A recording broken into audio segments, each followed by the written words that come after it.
Welcome to this edition of Access Together.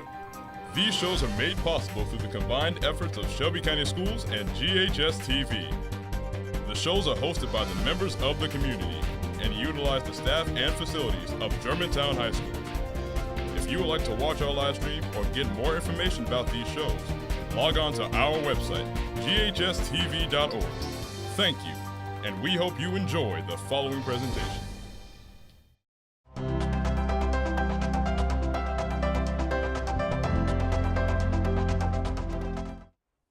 Welcome to Inspiring Leaders. I'm Donna Newman, your host for our show, and thank you for watching our program. Through this show, we meet community leaders and we examine how they're using their unique talents and skill sets to make a difference. And through our discussions, we hope to inspire others to discover and to share their own leadership abilities for the overall betterment of our community.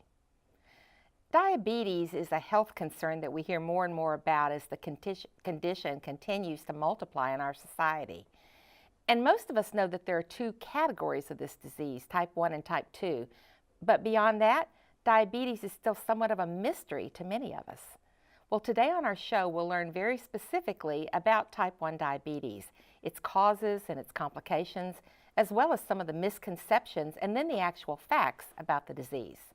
More importantly, we'll learn about JDRF, the organization which seeks to cure and actually completely eradicate the disease. Now, in this first portion of our show, we'll talk with Charles Salvaggio, the JDRF West Tennessee Board President, and with Sarah James, JDRF Youth Ambassador. We'll learn about how their organization is helping to improve lives within our community by working toward the cure of type 1 diabetes. Then in the second part of our show, Charles Salvaggio and I will be joined by Katie Pickler, JDRF Senior Development Coordinator, to discuss how to become involved with the organization and also about their upcoming Walk for the Cure. Joining us now are Charles Salvaggio, JDRF West Tennessee Board President, and Sarah James, JDRF Youth Ambassador. Welcome, Charles and Sarah. Good to see you. I'm so glad you're both here. Thank you for coming today. Now, okay, so let's start with some background. Charles, you actually are the founder of the Salvaggio Group and still part owner of that with your son, Tony. That's correct, yeah. So that's your real job, if you will. But you also have a number of volunteer positions. One of them you choose to spend time at is JDRF. How long have you been associated with JDRF and why? I've been associated with it for probably 8 to 10 years. Barbara, my wife, was diagnosed at 42 with juvenile diabetes. She has nobody in her family that has diabetes. It was kind of just came out of nowhere. It's an autoimmune disease, so it just attacked her pancreas and it shut down, and she had to go on insulin, and it was a pretty traumatic experience for all of us because we, like so many people, don't really understand what diabetes really is. But after a year or so of her getting acclimated to what we have to do and maintain our blood sugar and watch what we eat and take our insulin and pumps and all the things that are involved to make it so complicated, we both learned that you could have a full life and you can live a normal life if you're willing to take the time and really dedicate to monitoring the disease. And then ironically, several years ago, I had a pancreatic failure and I lost my pancreas completely. Mm-hmm. So I became a diabetic overnight with surgery. And so we both are type 1 diabetics. We got involved because a couple of friends of mine had young children that were diabetics that were diagnosed at 18 months and one at 3 years old.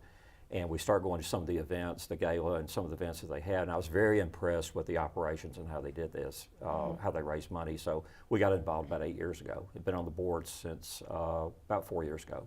And you've been board president. This is your first year at that. It is. I was just sworn in July well, that's 1st. Wonderful. Yeah. Well, I'm really glad to see that. And by the way, I enjoyed your gala that you gave. We'll talk more about that in a minute. Okay. Sarah, let's talk about you. You are a youth ambassador for JDRF. Mm-hmm. Now, how long have you been involved with the organization, and how long have you had type 1 diabetes?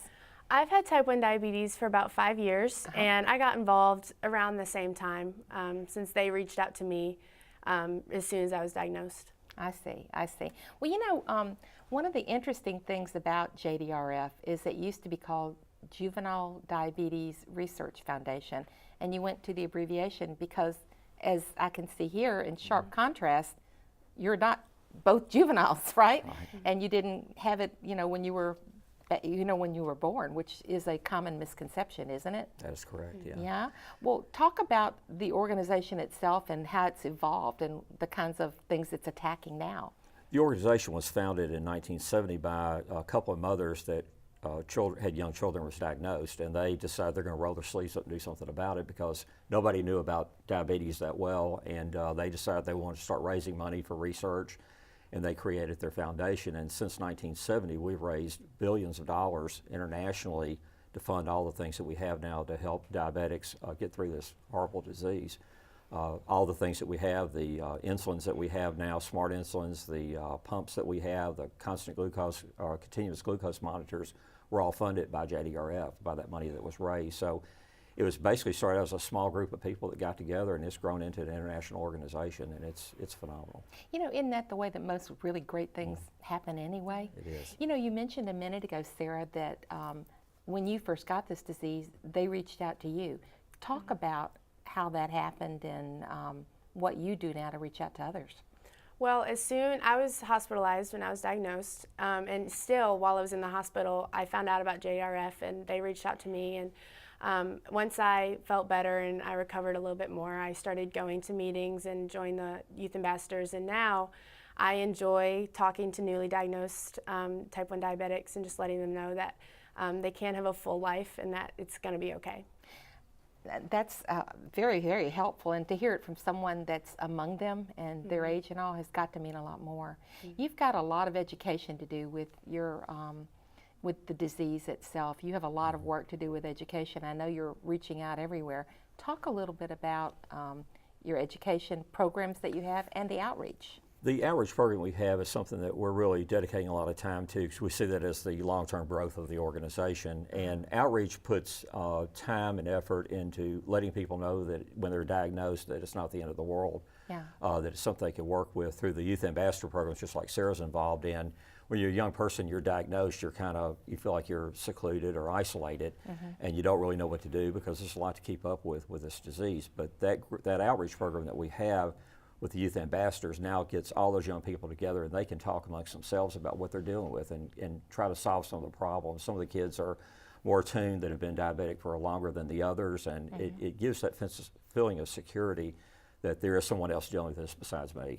And that's really very helpful, I'm sure. Because what kind of changes happened in your life, Sarah?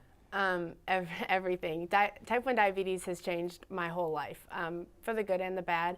It's made me a stronger person. It's made me appreciate life more, but it's also made sports harder. I'm an athlete. It's made school harder. Just everything that I have to do, diabetes is always on my mind. Eating, going on trips. It's changed every aspect of my life. Oh my goodness. Well, but you're dealing with it though, right? Oh, yes, ma'am. And living a complete full life. So Yes, that's actually the point of it, isn't it? It is. You know, the other thing you have outreach for is for the parents too. I know that you want to help the kids understand it more, but who else? We have what we call a pack of hope.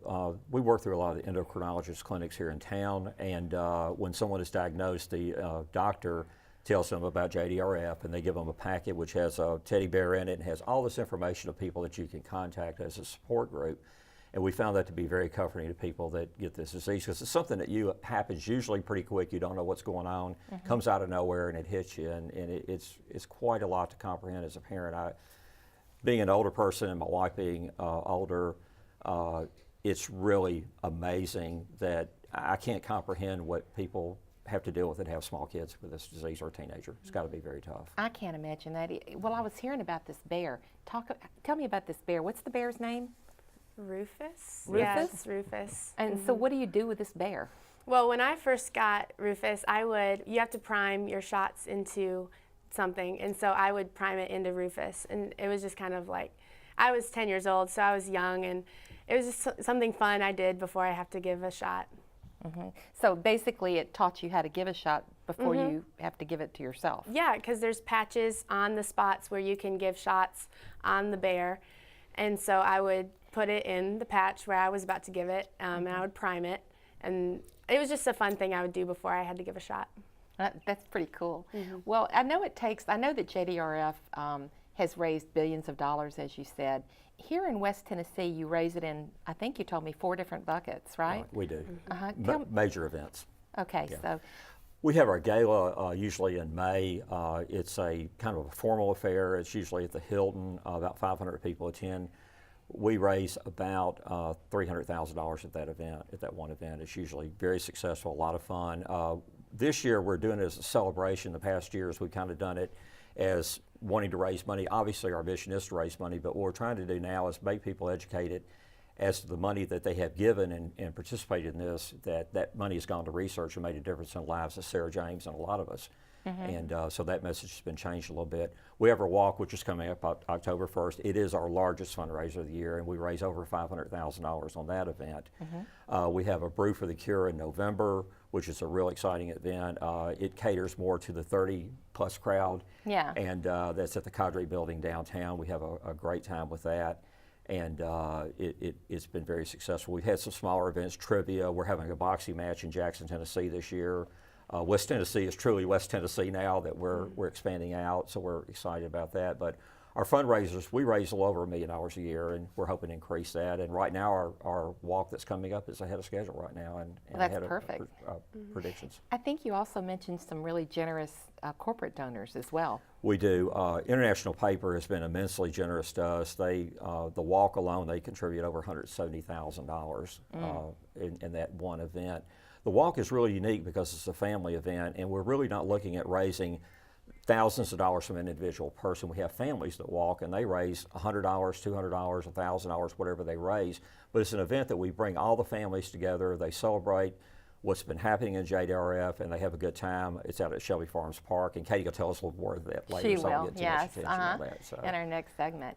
You know, Sarah, if I'm not mistaken, this is your 16th birthday, isn't it, Yes, today? ma'am, it's my birthday. Well, a happy birthday to you. Thank you. Well, you know, I'm so glad that through all this you've learned so much and gathered so much information on this. How do your friends react to your type 1 diabetes? They are so supportive. If I have a substitute teacher at school and they don't know I have type 1 diabetes, and I start eating in class or I check myself and they get mad at me because they don't know I have type 1 diabetes, before I even have to speak up, they will speak up for me, and they're so supportive. I can always go to them and I'm like, I've had a bad day, my blood sugar's crazy. They're always there for me, and that support group is really important to a type 1 diabetic. Do others that are in your class have type 1 diabetes, or you're the only one? Yes, ma'am. There's 3 of us. My goodness, that's 3 good. girls. Yes, yeah. ma'am. So you guys actually have a time to commiserate on the good and the bad, right? Yes, ma'am. Yes, ma'am. So what are you going to do if they cure it completely? Celebrate? Cry, yeah. I've thought of that, like what's the first thing I would do, and I really don't know. I mean, go to school, I guess, but yeah, it'll be great. I think that's perfect. That's really good.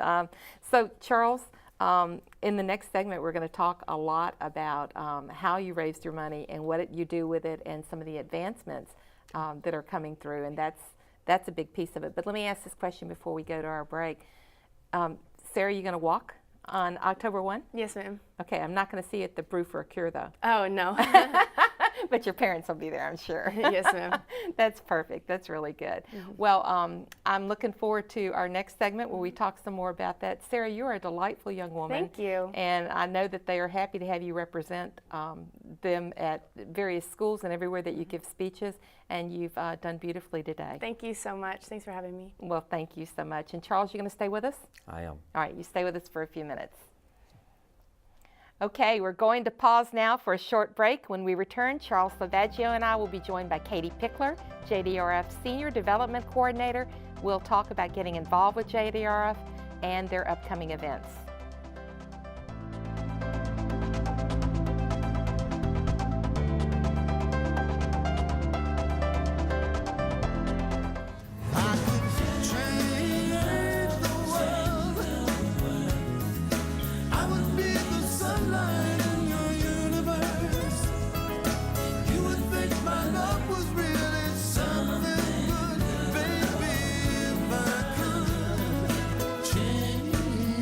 Make a difference.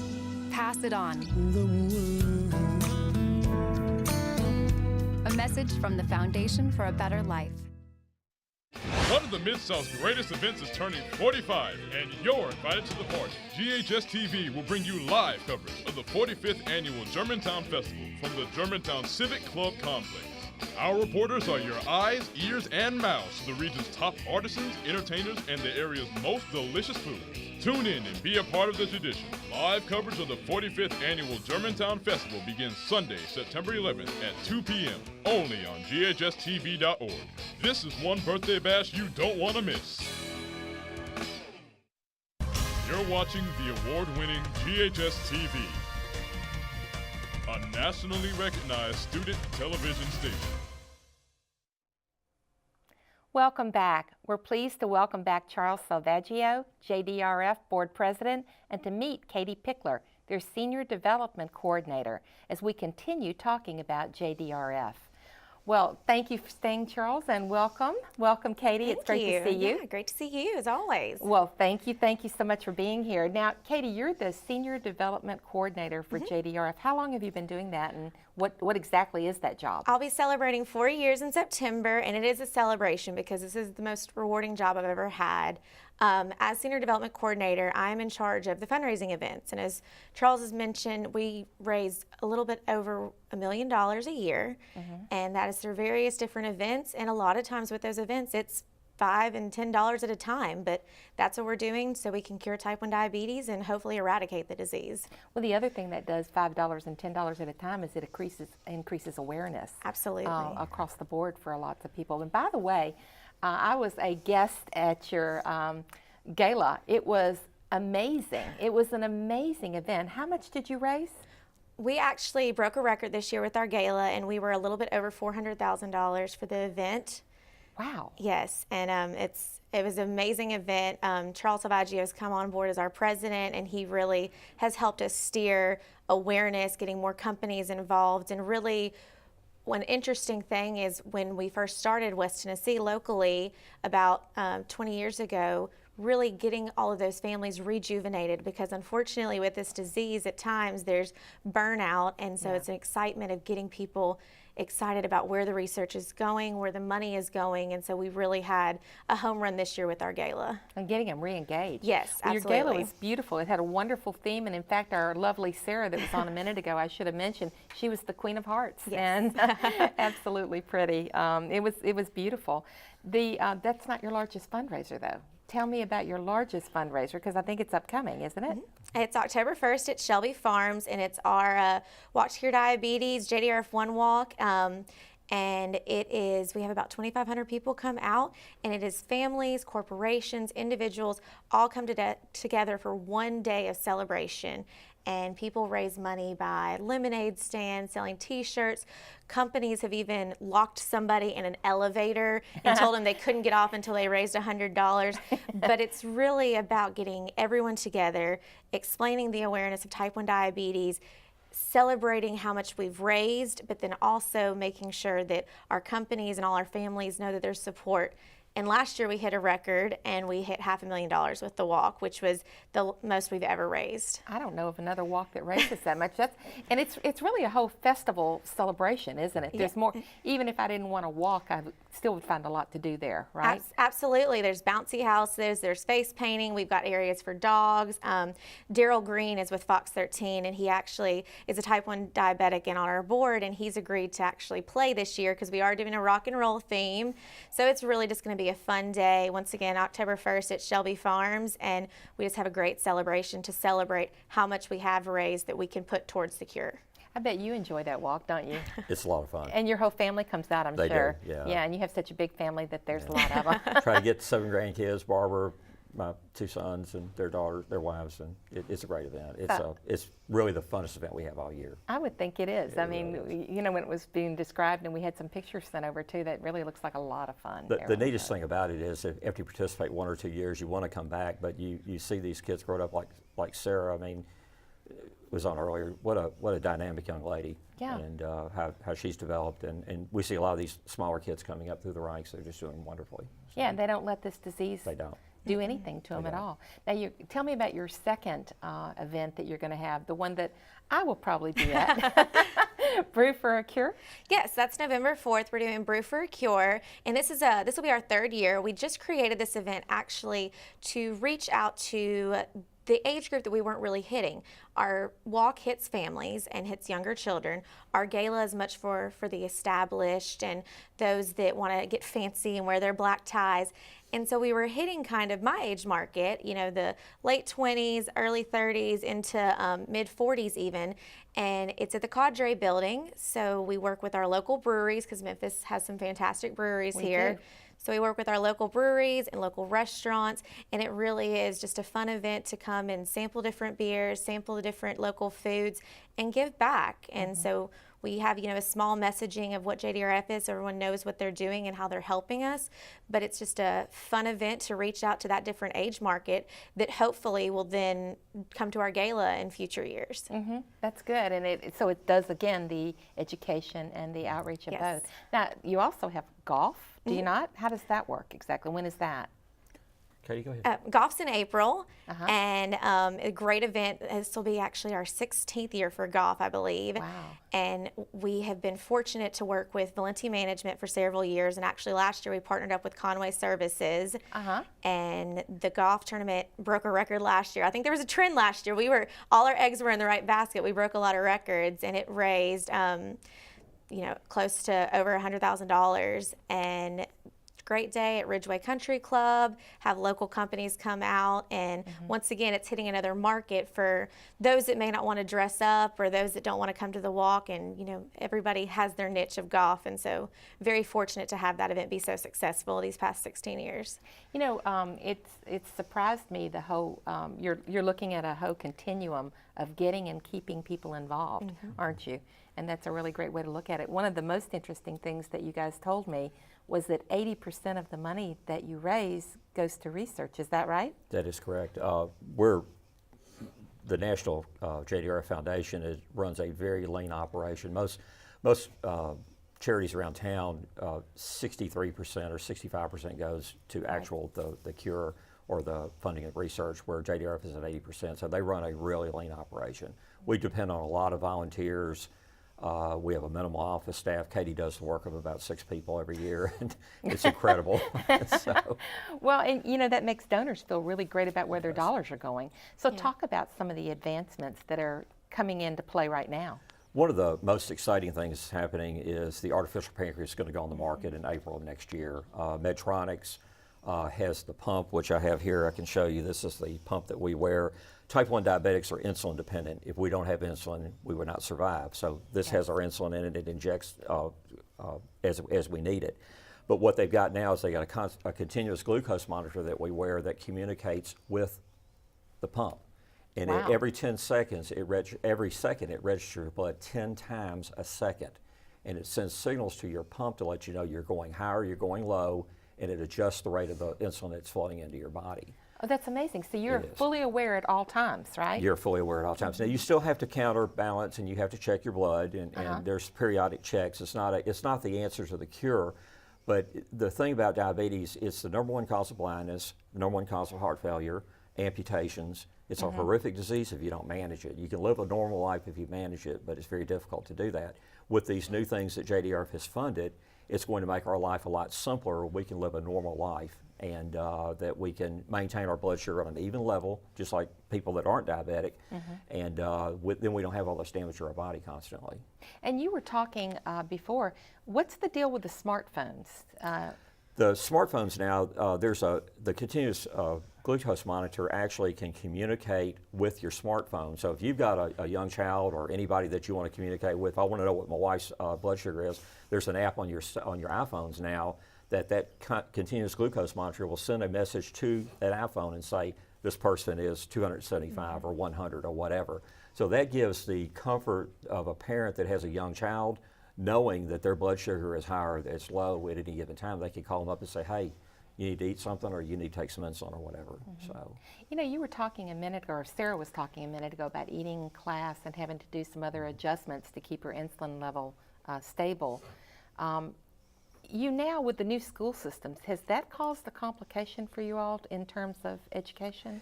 It has. There's a 504 plan. It's a federally mandated plan that says that if you're a publicly funded school, that there's certain things that the schools have to offer. They have to offer that they can check their blood during class, they can eat during class, they can check out if they need to and not be penalized and things like that. It's a very complicated program, and JDRF now has gone into the Shelby County school system and also the new municipal school system too, helping them understand the dynamics of this, what the rules and regulations are, and educating the administrators so they'll know how to administer the 504 plan, which in turn helps those kids stay on track. Well, and that really is necessary. It's absolutely necessary. Yeah, it's a little more complicated to deal with in Shelby right now, but still. Absolutely. Yeah. Now, okay, so back to our walk and our brew.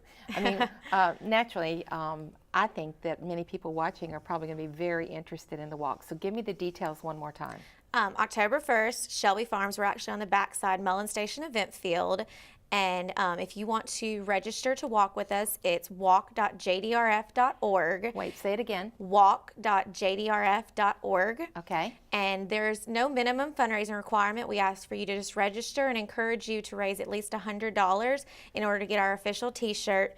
Once again, it's bring your entire family, bring your dogs, and it's a great celebration, but it's October 1st, and so a little over a month away, and we'd love to see everybody there. And many people walk in teams too, like your Yes. family, right? They do. Yeah, so that's really a good thing as well.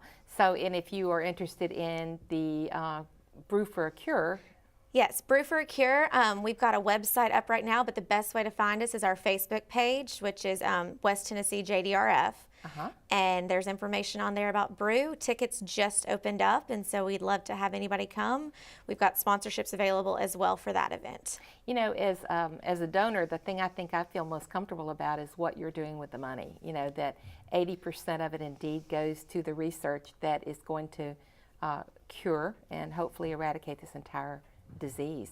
So that's really comfortable, isn't it? Yeah. So, okay, so quick question here at the end.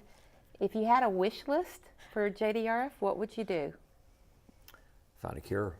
Find a cure. Find a cure and maintain and help these people that don't know what's going on, and let them understand that their life can continue on because they have a disease. Keep them educated. So just deal with it and manage it, and then you're good. Accept the fact that it is what it is, but you know, you have to manage it. It is a terrific undertaking to be able to manage this disease. Well, thank you guys so much for the wonderful work that you do. Thank you for being here today, and I just really appreciate all that you do, and thank you for educating us about type 1 diabetes and JDRF. Thank you for Absolutely, having thank us on, you. and the high school too. Y'all do a great job. I'm so proud of y'all. Oh, don't you love GHS-TV? Love it. Yes. I know, they're amazing. I've been here so many years watching the studio. It's just amazing every time I come over here. I know, totally. Absolutely. Thank you. Thank y'all for being here. And thank you for being with us today for Inspiring Leaders. We appreciate our guests on today's show, Charles Lavaggio, Sarah James, and Katie Pickler, all with JDRF.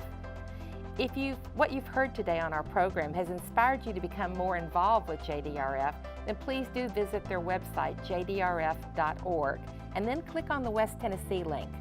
Now, if you're interested in the air dates of Inspiring Leaders or of any other show on GHS-TV, then you can visit ghstv.org, where we're streaming live 24 hours a day. You can keep up with GHS-TV by visiting our website. We hope you'll like us on Facebook, follow us on Twitter, Instagram, and YouTube. Thank you for joining us. Be sure and watch our show, Inspiring Leaders, again next month.